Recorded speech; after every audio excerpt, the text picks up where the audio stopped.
దేవుని పరిశుద్ధ నామానికి మహిమ కలుగునుగాక. యేసయ్య పరిశుద్ధుడు పరిశుద్ధుడు, మనల్ని కూడా పరిశుద్ధులుగా జీవించమన్నాడు. దానికి కావలసిన సామర్థ్యం ఇచ్చాడు. అపోస్తుల కార్యములు 2వ అధ్యాయము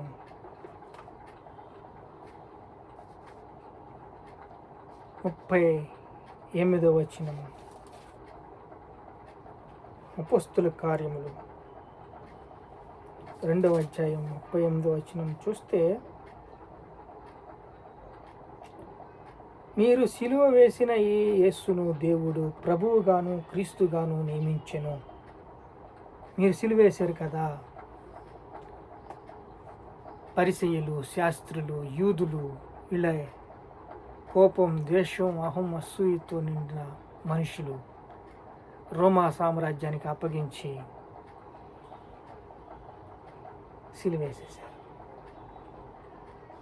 సిలువేసిన ఈ యేసును దేవుడు ప్రభువుగాను క్రీస్తుగాను నియమించెను. క్రీస్తు ఎవరు అనుకుంటున్నారు? మెస్సయ్య ఎవరు అనుకుంటున్నారు? మీరు సిలువేసిన చంపిన. అది ఎలాగా? మోషే ధర్మశాస్త్రాన్ని మార్చేస్తారా?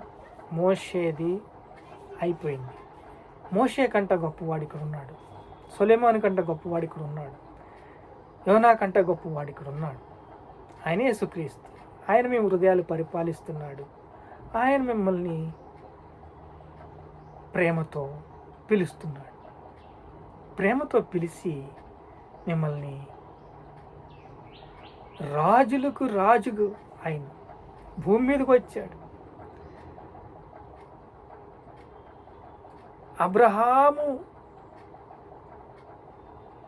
మనుషుల రూపంగా దాల్చుకుని సిలువెక్కి రక్తం కాచి కొట్టబడి దున్నబడి చీల్చబడి మన పాపాలు మోసి మనకు రావాల్సిన పాపాలు ఆయన మీద వేసుకున్నాడు. అందుకే రోమీయులు రాసిన పత్రిక 8వ అధ్యాయం 26 చూస్తే ఏమని చెప్తాడంటే, రోమా 8:26, 28, దేవుని ప్రేమించేవారు అనగా ఆయన సంకల్పము బట్టి పిలువబడిన వారికి మేలు కలుగుటకై సమస్తమును సమకూడి జరుగుచున్నవని ఎరుగుదుము. సమస్తమును సమకూడి ఎందుకు జరుగుతాయి? దేవుడు న్యాయాధిపతి. ఆయన తండ్రి కుడిపార్శ్వమున యేసయ్య వెళ్ళి ఇక్కడ కూర్చున్నాడు. కూర్చుని విజ్ఞాపన చేస్తున్నాడు. ఇప్పుడు న్యాయాధిపతి న్యాయాన్ని నిలబెట్టుకుని పనిలో ఉన్నాడు. పాపాలంటావా, శాపాలంటావా, దోషాలంటావా, యేసుక్రీస్తు సాధుత్వంతోను సిలువెక్కి రక్తం కార్చి నీ పాపాలన్నీ కొట్టేశాడు. పవిత్రాత్ముడు పని ఉంది. పరిశుద్ధాత్మ దేవుడు ప్రతి మనిషిలోకి వెళ్తాడు. వెళ్ళి పాపాలు ఒప్పింపచేస్తాడు, శాంతిని ఇస్తాడు. అంతేకాదు మోక్షానికి కూడా తీసుకెళ్తాడు. ఇప్పుడు ఇది ప్రాసెస్ వాళ్ళకైతే, దేవుని ప్రేమించే వారికి సమస్తమును సమకూడి జరగడానికి. ఇప్పుడు అపోస్తుల కార్యములు 2వ అధ్యాయంకి వెళ్తే, అపోస్తుల కార్యములు కాదు, 1 కొరింథీ 2వ అధ్యాయము 9వ వచనం. దేవుడు తను ప్రేమించే వారి కొరకు ఏమి సిద్ధపరచునో కంటికి కనబడలేదు, చెవికి వినబడలేదు, మనుష్య హృదయం గోచరము కాలేదు. దేవుడు చేసే అద్భుతాలు కంటికి కనపడవండి. ఎందుకంటే ఏదైనా మంచి పనులు చేస్తే ఎవ్వరూ పట్టించుకోరు, చాలా సైలెంట్గా ఉంటారు. అది ఎలా గ్రహించే మనం రోజు అద్భుతాలు జరుగుతున్నాయి, అంతేలే, అంతేగా, అంతే. దానికోసమే దేవుడు వాక్యం ఏమన్నాడంటే, 103వ కీర్తనలో దేవుడు చేసిన ఏది మర్చిపోవద్దు. దేవుడు ఏమి చేసినా మర్చిపోవద్దు. ఒకసారి చదువుదామా? 103వ కీర్తనకి వెళ్దామా? 103వ కీర్తనకి వెళ్తే ఆయన చేసిన అద్భుత కార్యములు దేనిని మర్చిపోవద్దు. ఆయన కృప భూమికి ఆకాశానికి ఎంత, తూర్పుకి పరముడికి ఎంత, అంత ఆయన కృప అంట అంత విస్తారంగా ఉందంట. ఆయన దేవుడు తను ప్రేమించి వారి కొరకు ఏమి సిద్ధపరిచాడో తెలియదంట. ఏమి సిద్ధపరిచాడో తెలియదంటే మర్చిపోతాం మనం. ఆయన చేసిన అద్భుతాలన్నీ మర్చిపోతూ ఉంటాం. ఆయన్ని ప్రభువుగాను క్రీస్తుగాను నియమించాడు. అంటే దీంట్లో కష్టం ఏంటంటే నమ్మటం. ఇప్పుడు మీరు అలా అంటున్నారండి, ఆక్స్ఫర్డ్ యూనివర్సిటీ ఉందంటే క్రీస్తుతో నిండిపోయింది. ఎమ్మెల్యేలు, ఎంపీలు, మినిస్టర్లు, కలెక్టర్లు అక్కడ నిండిపోయినారు. అమెరికా అంతా కూడా క్రైస్తవ్యంతో పుట్టిన పిల్లోడు కూడా దేవుణ్ణి ఆరాధిస్తాడు, దేవుణ్ణి స్తుతిస్తాడు, దేవుణ్ణి గణపరుస్తాడు. అంటే అనేకల బలిదానాలు, అనేక మిషనరీలు బలదానాలు. ఇదిగో చూడండి, అక్కడ భారతదేశం, మన తెలంగాణ, అనేక మిషనరీలు, ఆయన చేసిన అనేక సంఘాలు, అనేక డినామినేషన్లు, అనేక సంస్థలు, అనేక సభలు ఉన్నారులే. వాళ్ళ కోసం ఎందుకు చెప్పుకోవటం? నువ్వు అక్కడ బాప్తిసం పొందుకున్నావు కదా, మళ్ళీ సిద్ధపడు, మళ్ళీ పాపాలు ఒప్పుకో. ఇక్కడ బాప్తిసం ఇస్తే మా సంఘంలోనే మేమే బాప్తిసం ఇస్తాం, అప్పుడు నువ్వు మారు మనసు పొందు. మరి అక్కడి నుంచి ట్రాన్స్ఫర్ అయ్యొచ్చు అంటారు కదండి. మరి వాళ్ళ సంగతి ఏమిటి? ఇలాంటివి ఉన్నాయి, మేరీ మాతలు ఉన్నాయి, అన్నీ ఉన్నారు. వాళ్ళ విశ్వాస పరిధులు. యేసుక్రీస్తు అంటే ఇప్పుడు దేవుడు చేసే కార్యాలు నమ్ముతున్నారు. మీరు ఫోన్ నమ్ముతున్నారు, హెలికాప్టర్ నమ్ముతున్నారు, బస్సును నమ్ముతున్నారు, రోబోలు నమ్ముతున్నారు. మనిషిని దేవుడు ఈ సృష్టికర్తను ఎందుకు నమ్మరండి? అద్భుతం చేశాడు, టీవీలు పెట్టి మైకులు పెట్టి వాళ్ళని చెప్పిస్తే ఇప్పుడు నమ్ముతారా? అంతే. ఈ అన్ని జనులు అవి కూడా నమ్ముతలేదు. ఎందుకు నమ్మరు? దేవుని ప్రేమించి వారి కొరకు ఆయన సిద్ధపరిచిన ఏమి సిద్ధపరిచాడో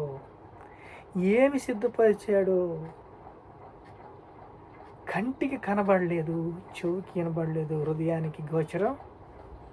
ఆయన చేసిన ఉపకారాలు ఏది మర్చిపోవద్దు. ఆయన కృప అంత విస్తారంగా ఉంది.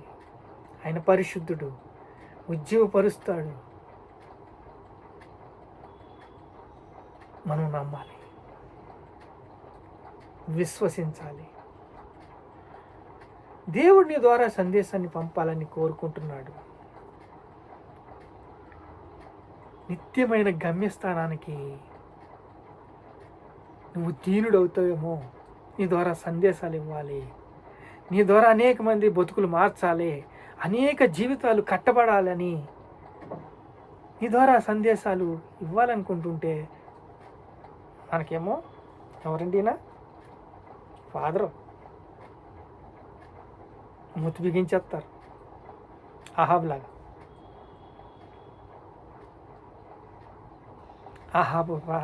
ఆహాబు ప్రార్థన కూడా దేవుడు విన్నాడండి. ఎవరిని పోల్చుకోవద్దు. మనకెందుకు? దేవుడు మనకి ఇచ్చిన వరం 29 రాష్ట్రాలు, భారతదేశం 29 రాష్ట్రాల్లో అనేక జనాంగ ప్రజలు, జనాంగ ప్రజలు రక్షించబడలేదు. మన బాధ అది.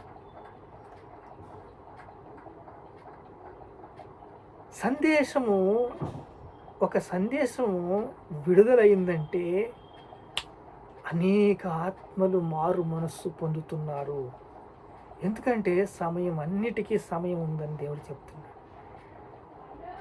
ఈ సంవత్సరం నేను మారు మనసు పొందలేదు, మళ్ళీ సంవత్సరం పొందుతాను, వాళ్ళతోని కూడా మాట్లాడుతున్నాడు. సందేశాన్ని సిద్ధపరిచినప్పుడే అనేక మందికి పునాదులు కదిలిపోతున్నాయి. అక్కడ అపవాది వాడు నొచ్చుకుంటున్నాడు.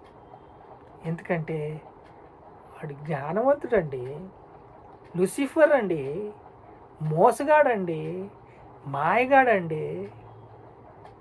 సందేశాన్ని ఎప్పుడైతే సిద్ధపరచుకుంటావో వాడికి పడిపోతూ ఉంటుంది, పునాదులు కదిలిపోతూ ఉంటాయి. అనేక వందల మందితో, అనేక వేల మందితో, అనేక లక్షల మందితో దేవుడు మాట్లాడుతున్నాడు. అందులో నిరాశ నింపుతూ, అసూయ నింపుతూ, జయించకుండా నా పని అయిపోయింది, నా పని అయిపోయింది. వ్యాధులు ఎవరు చేస్తారండి? అపవాది చేస్తాడు, మోసగాడు. వ్యాధిని తెచ్చి నా పని అయిపోయింది, ఆ వికెట్ని పడగొట్టాలి. డిప్రెషన్ తీసుకొచ్చి ఆ వికెట్ని పడగొట్టాలి. మోసం చేసి అనేక మందిని కూల్చాలని వాడి యొక్క తంత్రాలు, ఆ తంత్రాలన్నీ కూడా దేవుడు తన ప్రేమించు వారికి ఏమి సిద్ధపరిచాడు కంటికి కనపడవండి, చెవికి వినబడవండి, ఉదయానికి గోచరం కావండి. నువ్వు నిప్పువి,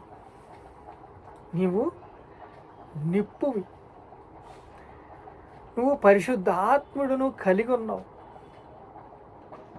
పరిశుద్ధాత్ముడు నువ్వు కలిగి ఉన్నావు కదా, నీ సమస్యలన్నీ దేవుడికి అప్పగించుకో. దేవుడి మీద భారమయ్యి, దేవుడు నీ ప్రార్థన ఆలకించి నీతో సహవాసం చేస్తాడు. అనేక మంది రక్షించడానికి నీ ద్వారా అనేక మంది దైవజనులు లేపుతాడు. ఒక పాత్రవి, నిన్ను దేవుడు వాడుకుంటాడు. ఎందుకంటే సమరయ స్త్రీని దేవుడు వాడుకున్నాడు, నిన్ను వాడుకుంటాడు. సమరయ స్త్రీ చాలాసార్లు పరీక్షించింది, గిద్యోను పరీక్షించాడు.